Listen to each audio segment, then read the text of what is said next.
Agora sim, vamos então conversar para já com a minha convidada Graça Mariano. Graça Mariano que dispensa apresentações, mas e vamos falar de quê? Naturalmente que poderíamos falar de muita coisa, mas essencialmente duas, portanto, do MAPA, que é o Movimento Ambiente e Produção Alimentar, e também iremos falar da APIC, que é a Associação Portuguesa de Industriais de Carne, porque em ambas estas instituições a nossa convidada tem responsabilidade. Portanto, mas começaríamos justamente, para já, muito bem-vinda aqui à nossa entrevista. Muito obrigada, Paulo. É sempre um gosto. Igualmente. Graça, o MAPA, portanto, este movimento de ambiente e produção alimentar, tem feito um trabalho extraordinário, com o objetivo, com o foco. Para quem, eventualmente, não acredito que haja muita gente que não tenha acompanhado e que não acompanhe, vocês estão com uma dinâmica, até nas redes sociais, portanto, têm feito um trabalho extraordinário com um foco. Mas qual é que é o principal objetivo, para quem ainda não teve oportunidade de acompanhar? Paulo, antes de mais, muito obrigada. É sempre um gosto imenso estar com gente da comunicação que se interessa por aquilo que é genuíno, que é a nossa alimentação. Sem alimentação não estaríamos cá. Obviamente. Que é algo que normalmente se esquecem. Ora, o MAPA tem tido uma dinâmica, somos um movimento voluntário, portanto, eu estou aqui na qualidade de porta-voz, mas temos outras entidades, muitas outras entidades por trás. Recordo que este movimento foi formado, ou criado a primeira vez, pensado pela Ordem dos Médicos Veterinários, que depois foi juntando várias entidades. Aliás, a seguir temos ali representantes da Leicar, da ANCAV, da Mercadona, que são também entidades que fazem parte deste movimento voluntário. Perguntava ao Paulo qual é o destinatário. O nosso destinatário é o cidadão comum, é o consumidor. Porque o que nós pretendemos com o MAPA é dar a conhecer as vantagens de uma alimentação equilibrada, dar a conhecer as boas práticas que são aplicadas em toda a cadeia alimentar. Que temos mais a melhorar, com certeza que temos, mas existem boas práticas em cada um destes setores ao longo da cadeia alimentar que o comum do cidadão não conhece. E não conhecendo faz com que faça às vezes escolhas erradas. Na verdade, falou nas redes, é tão fácil nas redes comunicar-se preconceitos que entram na cabeça e que toldam a mente dos consumidores, sobretudo estes mais jovens, que acabam por ter muito pouco conhecimento da realidade. Como por exemplo? Estes preconceitos de que a carne é a principal responsável pelos gases de efeito de estufa. Naturalmente que produz gases de efeito de estufa. Isto nós não podemos negar uma evidência científica.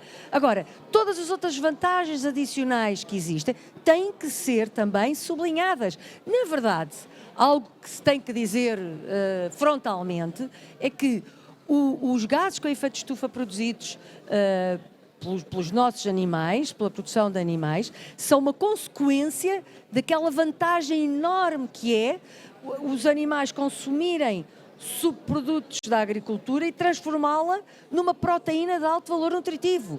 Isto não se fala. Vamos lá ver.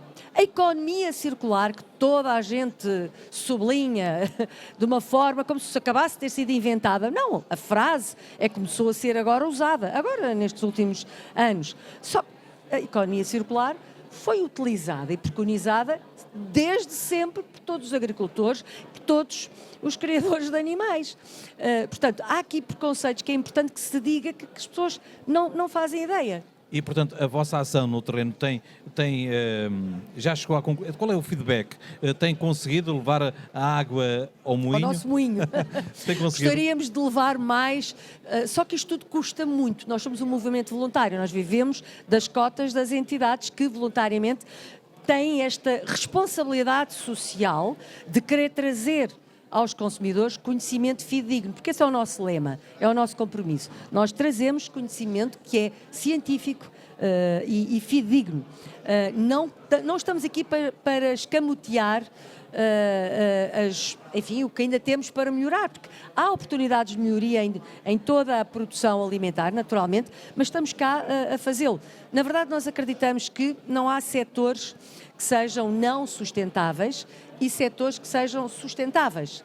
Há sim setores que ainda não começaram a aplicar boas práticas, mas que hão de ir para esse caminho, naturalmente. Portanto, o nosso destinatário, poder dizer que chegamos, a nossa água ao moinho, ainda temos um caminho a produzir, porque chegar ao consumidor é de facto uma tarefa difícil, até porque não temos órgãos de comunicação social que tenham esta abertura e este interesse em falar de um assunto tão importante como este. Na verdade, ainda há pouco estávamos ali a conversar, na verdade, a maioria, e eu tenho que dizer isto, a maioria dos nossos jornalistas são urbanos.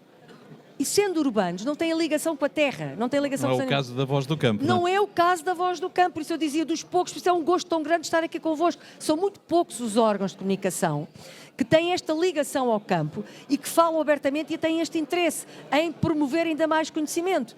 Na grande maioria nós queremos promover, quando contactamos outros órgãos, e queremos promover e dizem, isso não tem interesse nenhum. Apetece-me dizer, mas o que é que come todos os dias? É que nós, na pandemia, tivemos, e bem, grandes reconhecimentos aos profissionais de saúde. E bem, muito bem. Mas os agricultores continuaram também a produzir. Sem eles, não nos preocupava sequer a saúde, nem o ambiente, nem nada, porque quem não come não sobrevive, quem não se alimenta não sobrevive. Portanto, o que nós pretendemos no mapa é valorizar um setor fundamental, que é quem produz alimentos e quem os distribui. Se assim não for, não estamos alimentados. Muito bem. Já voltamos, portanto, ao movimento, mas, entretanto, temos que falar da APIC, da Associação Portuguesa de Industriais de Carne, que também tem responsabilidades, e a pergunta que lhe coloco é que como é que vai a indústria de carne em Portugal? A indústria vai com dificuldades. De facto, os fatores, como sabemos, este contexto geopolítico internacional traz consequências, estou-me a rir, mas sem graça nenhuma, na verdade, traz consequências muito nefastas. Os fatores de produção estão pela hora da morte, como se costuma dizer.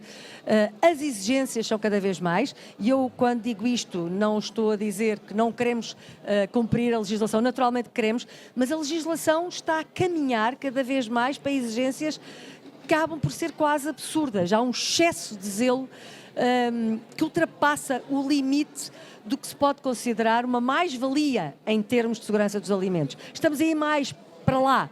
Isso, como dizia, mesmo agora, não traz uma mais-valia para a segurança dos alimentos. Acarreta, sim, custos que eu às vezes considero são desnecessários. A par desta situação da legislação europeia, que é de facto muito exigente, temos outra questão que não pode também ser escamoteada, que é a atuação das autoridades competentes em Portugal. Frase que eu muitas vezes replico e que terei que dizer outra vez. Somos mais papistas que o Papa. As nossas autoridades, falta-lhes cultura de bom senso. Falta-lhes cultura de espírito da lei, de não lerem cegamente a lei.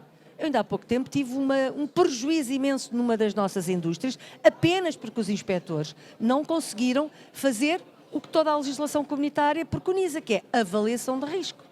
Há que fazer avaliação de risco. Para que existe avaliação de risco? Se não for para aplicar. É que eu posso ter um processo de infração, um operador pode cometer infrações, como nós cometemos diariamente, até na estrada. Mas se é uma infração, que seja punido do ponto de vista contraordenacional. O produto tem que ser destruído. Calma, faça-se avaliação de risco antes de destruir, porque ao destruir estamos a causar prejuízos necessariamente e estamos, tanta preocupação com o ambiente, e estamos a eliminar alimentos que poderiam ser consumidos para fazer o que nós sabemos, aumentar os prejuízos em termos ambientais, porque eles têm que ser eliminados. Então quando é que está a preocupação com o ambiente? De vez em quando há esse problema, portanto, de vez em quando há necessidade de um abate, por alguma razão? Não sei se é isso que está a referir, por exemplo. Não, o caso foi só uma má interpretação da legislação do inspetor sanitário e que levou à destruição de 42 carcaças de leitões, animais, carcaças que estavam aptas para consumo. E isso é, de facto, a evidência de que os técnicos, neste caso foi da DGAV ou da ASAI, têm que estar munidos de bom senso, aplicar-se a lei, mas não é lê-la cegamente. Haver mais sensibilidade. Haver um bom senso que é necessário para interpretar o que é que a legislação quer com isto e depois, sim, há um processo, mas é como eu ir na estrada e ter um processo qualquer de carro, é preciso o carro ficar retido? É preciso ser abatido o carro? Calma, se calhar é só um processo que eu tenho que pagar uma coima.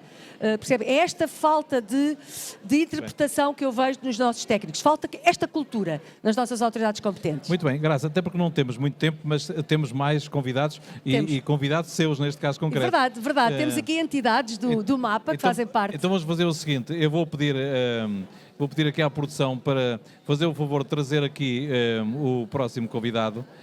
Sim, Pedro Ribeiro. Para não passar na frente das câmaras. Muito bem. O Pedro Ribeiro, então, para chegar até aqui. Pedro Ribeiro, que é representante da ANCAV, é o diretor-geral da ANCAV e que é também uma entidade do MAPA. E, portanto, tenho muito gosto em passar-lhe o microfone e, de seguida, aos restantes. Muito bem, então muito obrigada, Paulo, muito mais obrigado, uma vez, pelo vosso excelente trabalho. Foi um gosto. Muito obrigada, igualmente. Muito obrigada.